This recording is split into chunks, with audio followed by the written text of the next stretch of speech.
Jokowi. Sekarang tukang kayu plonga-plongo itu ternyata sudah selevel dengan putri sang proklamator. Betul atau salah? Atau bahkan sudah lebih levelnya? Yuk kita akan lihat menggunakan kartu-kartu saya.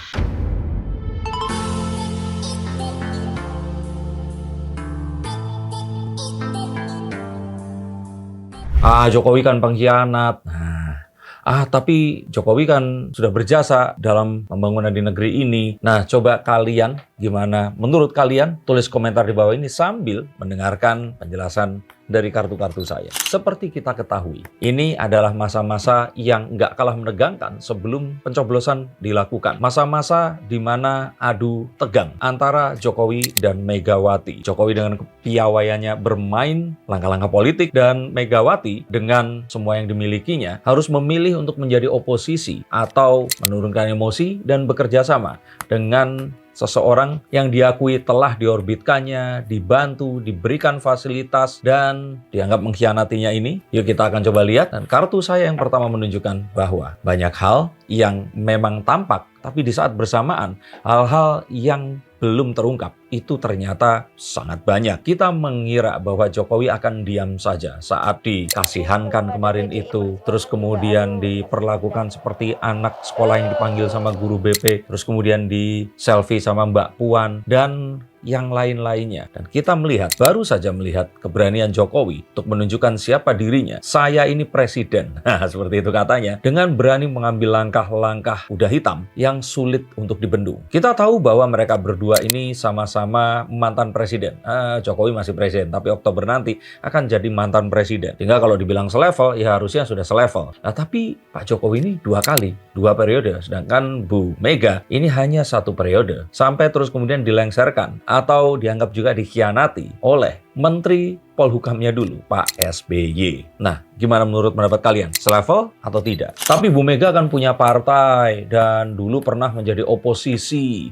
Sehingga kalau boleh kita katakan Bu Mega itu secara kebatinan itu sudah mengalami pasang surut yang sangat luar biasa. Itu betul. Dan betul Pak Jokowi tidak memiliki partai. Tetapi saat ini jika Pak Jokowi mau, maka setiap partai akan membukakan pintu lebar-lebar, memberikan karpet merah sepanjang-panjangnya untuk beliau ini tadi. Ridwan Kamil aja langsung menduduki satu posisi bergengsi saat masuk ke Partai Golkar. Apalagi Pak Jokowi. Saya kira menjadi ketum itu bukan sebuah permasalahan. Bahkan tidak hanya menjadi ketum partai. Mau bikin partai sendiri pun, sepertinya elit-elit di partai lain akan mau keluar untuk bersama-sama membangun partai besutan baru Pak Jokowi ini. Tapi konon katanya Pak Jokowi kan mau pensiun di Solo aja. Saya kira itu sesuatu yang ya Pak Jokowi kan terkenal tiba-tiba suka berubah nih rencananya. Maka kita akan katakan bahwa pensiun atau kalau kita bilang itu silam, saya pikir akan sulit untuk orang-orang yang memang memiliki satu kemampuan yang di luar rata-rata untuk membangun negeri ini dan juga mahir dalam perpolitikan, tapi juga menjadi seseorang yang mengetahui cara menyusun strategi, terutama menghadapi kondisi geopolitis internasional yang semakin tidak menentu. Kita tahu bahwa Pak Jokowi dan Bu Mega ini sama-sama memiliki quotes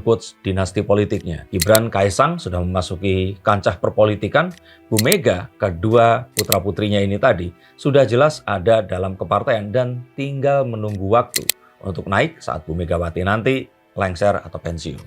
Keduanya ini juga dikenal memiliki pengaruh kepada partai-partai yang lain. Mereka ini disegani. Dan mereka ini juga akan disambut dan juga sangat didengarkan jika mereka ini diundang. Walaupun posisinya ini dipertanyakan, sama seperti Pak Surya Paloh kemarin. Walaupun jelas dia ada berseberangan dengan Pak Jokowi, tapi saat dipanggil oleh Pak Jokowi, mereka ini langsung merapat karena melihat value yang dimilikinya. Begitu pula dengan Ibu Megawati Soekarno Putri. Dengan posisi beliau pernah menjadi oposisi dalam Orde Baru dan juga kepiawaiannya untuk memberikan jalan untuk orang-orang yang lain atau kingmaker. Ini maka kita akan katakan bahwa keduanya ini memiliki pengaruh yang gak kaleng-kaleng dan kalau saya kira ini patut diperhitungkan. Tapi memang Bu Mega ini belum rela karena dia merasa bahwa dialah yang menciptakan figur Jokowi. Tidak bisa disalahkan juga. Jokowi ini memang dibentuk oleh Partai Demokrasi Indonesia Perjuangan saat FX Rudy yang ada di Surakarta saat itu ketakutan menghadapi penantang baru yang berasal dari PKS kalau tidak salah yang memiliki suara yang kuat. Sedangkan dia seorang Katolik. Nah, karena itulah didapuklah Jokowi, pengusaha kayu yang saat itu juga sukses dengan usahanya yang di scouting atau dicari bakatnya oleh Pak Luhut dan terus kemudian dijadikan kader untuk maju dan ternyata berhasil menjadi wali kota Solo. Tidak lama setelah itu dibawa ke Jakarta bersama dengan Prabowo diajukan menjadi gubernur Jakarta dan tidak pakai lama juga langsung menjadi Presiden Republik Indonesia. Dan karena itu maka beliau ini pasti sangat-sangat menyimpan rasa dendam dan juga pasti mangkel lah kalau orang Jawa bilang karena beliau ini disalib di tikungan di detik-detik terakhir. Ini karena apa? Karena seseorang yang akhirnya saat itu menjadi presiden ini dianggap mbalelo. Padahal Pak Jokowi saat menjadi presiden dia pasti melihat segala sesuatunya dengan kacamata yang berbeda dan dia memiliki sebuah strategi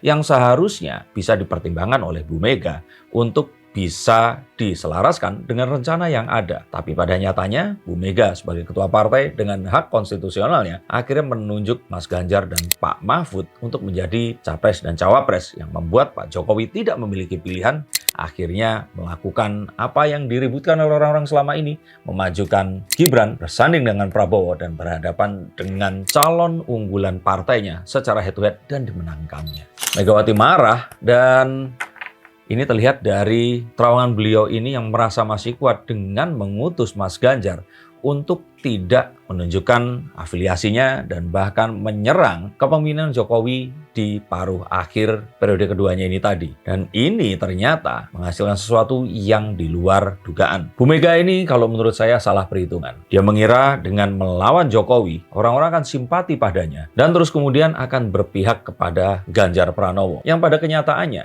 Pak Jokowi ini bukan Pak Harto. Masih banyak orang-orang yang mencintai dan menyayangi Pak Jokowi dan ini terlihat dengan gagalnya Ganjar Pranowo mendapatkan suara dan akhirnya pun kalah di kandangnya sendiri, Jawa Tengah. Hal ini terjadi karena adanya split ticket voting. Memilih partainya partai PDIP, tapi presidennya emoh dari PDIP. Dan ini jelas bukanlah rekayasa, karena kalau merekayasa yang satu dikalahkan, yang satu dimenangkan, pasti akan double sulitnya. Tapi mengapa Bu Mega ini tampak belum menunjukkan sikap? Ini adalah karena di dalam PDIP sendiri, dalam elit PDIP saya yakin pasti terpecah pendapat. Ada yang mendukung untuk melakukan oposisi dengan menunjukkan langkah mendukung angket dan melakukan interpelasi atau pertanyaan pada sang presiden. Tapi banyak pula yang telah merasakan tidak beroposisi, maka rasanya kayak gimana gitu kalau harus berpuasa dan beroposisi selama satu periode ke depan ini nanti. Itu artinya tidak akan ada menteri atas nama Partai Demokrasi Indonesia Perjuangan. Dan hari-harinya pasti akan dipenuhi oleh hari-hari penuh dengan berjibaku di sidang parlemen antara pemerintah dan wakil rakyat yang mayoritas ini dimenangkan oleh PDIP. Maka saya kira ini tinggal tunggu waktu sampai akhirnya bisa saja akan terjadi kudeta internal di dalam kepartaian. Dan